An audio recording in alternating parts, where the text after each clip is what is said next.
జై శ్రీమన్నారాయణ. నేను మీ icon astrologer Gattupalli Suresh Babu. మనకి ఈ యొక్క కొన్ని విషయాలు మనము వింటుంటేనే, ఆలకిస్తుంటేనే, చూస్తుంటేనే అవి మనకి తెలియకుండా ఉండేటువంటివి, కొత్తగా ఉండడం, వింత ప్రవర్తనలు ఇలా మనకి చాలామందిలో చూస్తుంటాం. అది మన ఇంట్లో కావచ్చు, పక్కింట్లో కావచ్చు, ఎదురింట్లో కావచ్చు, మనకు తెలిసిన వాళ్ళు కావచ్చు, ఫ్రెండ్స్ కావచ్చు, శ్రేయోభిలాషులు కావచ్చు, రిలేషన్స్ కావచ్చు. ఇక్కడ ఒక మనిషికి మనిషిలా ఉండడం, మనిషిలా ప్రవర్తించడం అన్నీ కూడా మనిషి ఎలా అయితే జీవిస్తారో, మనిషి జీవన ఆధారం ఎలా ఉంటుందో, జీవన శైలి ఎలా ఉంటుందో అలా కాకుండా సనాతన ధర్మానికి పాటిస్తూ ఉండకుండా భిన్నంగా ఇబ్బంది పడుకుంటూ తనలో తానే ఇబ్బంది పడుతూ మనము కొన్ని రకాల పేర్లు ఉంటాయి. పిచ్చివాడీడు, వీడికి మెంటల్ వచ్చింది, బ్రెయిన్ పనిచేయట్లేదు, ఇలాగా కొన్ని రకాల రోగాలు రావటం, నొప్పులు రావటం ఇలా మనం చూస్తూ ఉంటాం. మనకు కూడా చాలా అనుభవాలు చూస్తూ ఉంటేనే వస్తూ ఉంటాయి. దానికి తెలిసిన వాళ్ళకైతే సూక్ష్మంగా చూడాలి, తెలియని వాళ్ళైతే లైట్ తీసుకొని ఏం కాదులే అనుకుంటారు. కొంతమంది ఏంటంటే గుళ్ళలోకి వెళ్ళడం, ఏదైనా పూజలు హోమాలు ఉండి చేయించుకోవడం, ఒక్కొక్కరు ఒక్కొక్కలాగా చేస్తూ ఉంటారు అన్నమాట. దీనికి అంతటికీ కారణం, ఇదంతా ఎందుకు చెప్తున్నాను అంటే కనుక, దీని అంతటికీ కారణం ఏంటంటే కనుక, మంచి ఎలా ఉంటుందో చెడు కూడా అలానే ఉంటుంది. ఆ చెడుకు సంబంధించినటువంటి విషయాలలో కొన్ని విషయాలు మనం గమనించినట్లయితే చేతబడి, హిప్నాటిజం, బ్లాక్ మ్యాజిక్, కాలాజాదు, వశీకరణం, మందు పెట్టడం, ఇలాగా చాలా రకాల పేర్లు ఉంటాయి. యక్షిణి విద్యలు, బాగల్ముఖి, భానుమతి, ఇంకా చెప్పుకుంటూ పోతే స్పిరిట్ అంటారు. కొన్ని స్పిరిట్ ప్రేయర్స్ ఉంటాయి. ఇలాగా చెప్పుకుంటూ పోతూ ఉంటే చాలా రకాలు ఉంటాయి పేర్లు. కాలభైరవుని పూజిత వాళ్ళు అంటారు, ఇలాగా ఇంకా భైరవ పూజలు అంటారు, ఇలా చాలా ఉంటాయి అన్నమాట. అలాగా చెప్పుకుంటూ పోతే బొచ్చుడు ఉంటాయి. అయితే వీటన్నిటికీ కూడా మూలం ఏంటంటే, ఇలా చేయడానికి గల కారణాలు చాలా ఉండొచ్చు. ఒక మనిషి మీద ఒక మనిషికి పడకపోవటం, విరక్తి, విసుగు, కోపం, చిరాకు, చికాకు, ఆందోళన, వ్యసనం, రంది, ఓర్చుకోలేని తత్వం, ఇలాగా చాలా రకాలు ఉంటాయి. ఆస్తి కోసం,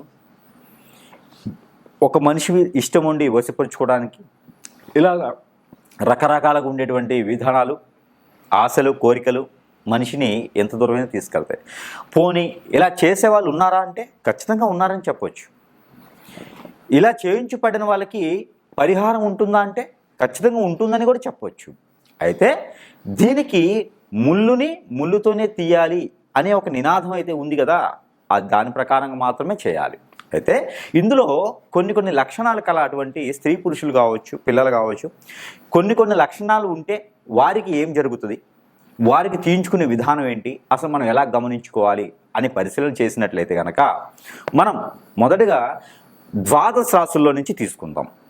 ఎందుకంటే ఈ ద్వాదశ రాశుల్లోంచి తీసుకోవడం వలన వారి రాశి ఏంటి, వారి నక్షత్రాలు ఏంటి, వారి యొక్క గుణగణాలు ఏంటి, వారికి ఉండాల్సినటువంటి విధానం లేకుండా వేరే ధోరణిలో ఉంటే వారికి ఏం జరిగింది అనేది కొంచెం తేలికగా మనం గమనించుకోవచ్చు. అప్పుడు మనము సమీప దూరంలో ఉన్నటువంటి గురువు దగ్గరికి వెళ్ళటమా, లేదా ఏ ఆలయానికి వెళ్ళటమా, చెప్పేటువంటి పరిహారం ఏంటి చేసుకుంటే మరలా కూడా ఆ వ్యక్తి మనిషి జీవితానికి వచ్చి మరి కూడా జీవితం కొనసాగించేటువంటి అవకాశాలు ఉంటాయి. కాబట్టి ఆ విధంగా కొంచెం చైతన్యం ఇచ్చేదానికైతే మనం చూసినట్లయితే కనుక, ముందుగా మనకి చూసుకున్నట్లయితే మకర రాశి వారికి హిప్నాటిజం, బ్లాక్ మ్యాజిక్, వశీకరణం, చేతబడి, మందు పెట్టడం, బాగల్ముఖి, భానుమతి, యక్షిణి, కాలభైరవ, స్పిరిట్ ఇలాంటివి ఏమైనా జరిగినాయి అనే ఆందోళన ఉందా, ఎలా తెలుసుకోవాలి, సిమ్టమ్స్ ఏంటి, వాటి పరిహారాలు ఏంటి అని చూసినట్టయితే కనుక, ముందుగా సిమ్టమ్స్. అయితే మకర రాశి వారు ఎవరికైనా సహాయం చేయగలిగేటువంటి కెపాసిటీ, ఆందోళన చెందేటువంటి ఆలోచన, ఎంత సమస్యనే సరే సమృద్ధి చేసేటువంటి గుణం ఉంటుంది. అంటే ఊబిలో కూరుకుపోయిన వాళ్ళకి కూడా చెయ్యి అందించి లాగితే, ఆ మకర రాశి వారు లాగితే ఖచ్చితంగా వారు బాగుపడతారు. ఎక్కడైనా షాపులు కానీ ఏమైనా ఓపెన్ చేయాలంటే మకర రాశి వారి చేత బోని చేయించుకుంటే ఖచ్చితంగా అవన్నీ దినదిన అభివృద్ధి అవుతాయి. అలాంటి మకర రాశి వారికి కూడా ఆందోళన, ఆలోచన, అలానే బాడీలో kidneys problem, liver problem, stomach related problems ఎక్కువ రావటం, అలానే మీకు కాళ్ళు మోకాళ్ళ దగ్గర నుంచి కింద లావు కావటం, బల్జింగ్ అవ్వటం, నొప్పులు పుట్టడం, అరికాళ్ళు దగ్గర నొప్పులు రావటము, బల్జింగ్ అవ్వటము, అదే స్పెల్లింగ్ రావటము, నడవలేకపోవటము, ఎక్కువ మాట్లాడలేకపోవటము, ఏ వ్యాపారం చేసినా నిలబడకపోవటము, ఎన్నో వ్యాపారాలు మార్చటము, అందరు ఎవరు నమ్మలేని పరిస్థితికి వెళ్ళటము, మిమ్మల్ని ఒక దొంగలా ముద్ర వేయటము, మోసగాడిగా ముద్ర వేయటము, ఇలాంటివన్నీ కూడా మీ జాతకంలో లేవు. జాతకం బాగుంటుంది, ఎదుటి వాళ్ళకి సహాయం చేసే విధంగానే ఉంటుంది. కానీ ఎవరో మీ మీద ఇలాంటి చెడు ప్రయోగం చేయించారు. మంచి ప్రయోగం చేస్తే చాలా సంవత్సరాలు పడుతుంది మీకు అవడానికి, కానీ చెడు ప్రయోగం కొన్ని రోజుల్లోనే మీకు అవుతుంది. మీ చుట్టూతూ ఉండి మీ రిలేషన్లో కావచ్చు, మీ సేవకులు కావచ్చు, మిమ్మల్ని నమ్మిన వారు కావచ్చు, మీ భార్య కావచ్చు, మీ భర్త కావచ్చు, చాలా రకాలు ఉంటాయి. పలానా వాళ్ళని చెప్పలేం. ఎవరైనా మీకు చెడు ప్రయత్నం చేస్తుంటేనే మీకు అలాంటి ఆందోళనలు వస్తాయి. భుజాలు, ఈ షోల్డర్స్ పెయిన్ రావటం, బ్యాక్ పెయిన్ రావటం, ఇలాంటివి ఇంకా చాలా ఉంటాయి. మీకు ముద్ద దిగరపోవటం, అంటే హార్మోన్స్ ఇంబ్యాలెన్స్ రావటం, గ్రంథుల్లో ప్రాబ్లం రావటం, సైనస్ ప్రాబ్లం కావచ్చు, అనేది ఇంకా చాలా రకాలు ఉంటాయి.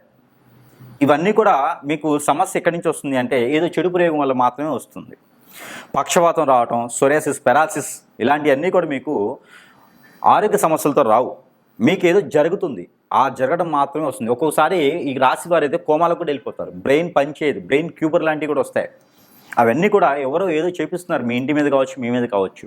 అలాంటి ఆందోళన ఉన్నప్పుడు డాక్టర్ గారి దగ్గరికి వెళ్ళడం కాదు, మాలాంటి వాళ్ళ దగ్గరికి, గురువు దగ్గరికి కూడా వెళ్ళి సలహా తీసుకోండి. సలహా తీసుకుంటే మీకు ఎక్కడ సమస్య ఉందో ఆ సమస్యకి పరిష్కారం దొరుకుతుంది.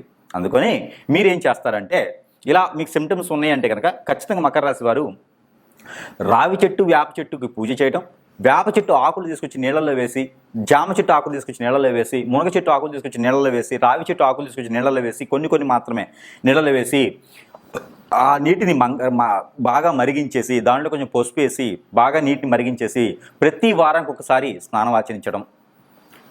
ఆ స్నానానికి ముందు నువ్వుల నూనె, వేప నూనె, ఆముదము, కొబ్బరి నూనె, మరొకటి ఏంటంటే మస్టర్డ్ ఆయిల్, ఆవాల నూనె, నువ్వుల నూనె, ఆముదము, కొబ్బరి నూనె, మస్టర్డ్ ఆయిల్, ఇలాగా 5 రకాల ఆయిల్స్ మీరు తీసుకొని అవన్నీ కూడా సమపాలలో కలుపుకొని ఉదయించేటువంటి సూర్యుని కిరణాలు దాంట్లో పడేలా ఉంచి ఆ ఆయిల్ని మీరు మర్దన చేసుకొని ఆ తనంతరము మీరు నేను చెప్పినటువంటి స్నానం ఆచరించినట్టయితే ఖచ్చితంగా మీకు ఉన్నటువంటి బ్లాక్ మ్యాజిక్ కావచ్చు, హిప్నోటైజింగ్ కావచ్చు, చేతబడి కావచ్చు, ఇలాంటివన్నీ కూడా కొంతమేర తగ్గుముఖం పట్టేలాగా కనిపిస్తుంది. ఈ రెమెడీ ఖచ్చితంగా మీరు చేయాల్సిందే. మరొకటి, ఉదయించే సూర్యుడికి సూర్య నమస్కారాలు చేయడం, నీళ్లు ఆర్జినివ్వడం లాంటివి చేయండి. ఇక మీరు దేవునికి ఆరాధన అయితే కనుక దక్షిణామూర్తిని ఆరాధించుకుంటే చాలా మంచిది, లేదా కుమారస్వామి, సుబ్రహ్మణ్య స్వామికి ఆరాధించుకుంటే చాలా మంచిది. ఇక మీకు తగ్గలేదంటే ఈ కొంతమేర ఉపశమనం ఓకే, ఇంకా మీకు పూర్తి కావాలంటే గురువుల గారికి ఎవరికైనా ఉంటే సమీప దూరంలో కలవండి, వారిచ్చే సలహాలు తీసుకోండి, రెమెడీస్ పాటించండి. ఖచ్చితంగా మీకు మళ్ళీ మనిషిలాగా ఉండేటువంటి అవకాశాలు, మళ్ళీ మీరు ఎదిగేదానికి అవకాశాలు అయితే ఉంటాయి. ఖచ్చితంగా ఇలాంటివి అయితే మీకు ఉన్నాయి. ఆ చింతన చికాకు ఉంటే కనుక ఖచ్చితంగా మీరు సందర్శించండి, మీకు ఆ ఉన్నటువంటి ఇబ్బంది అయితే తొలగుతుంది. జై శ్రీమన్నారాయణ. బాగానే వస్తున్నాయా?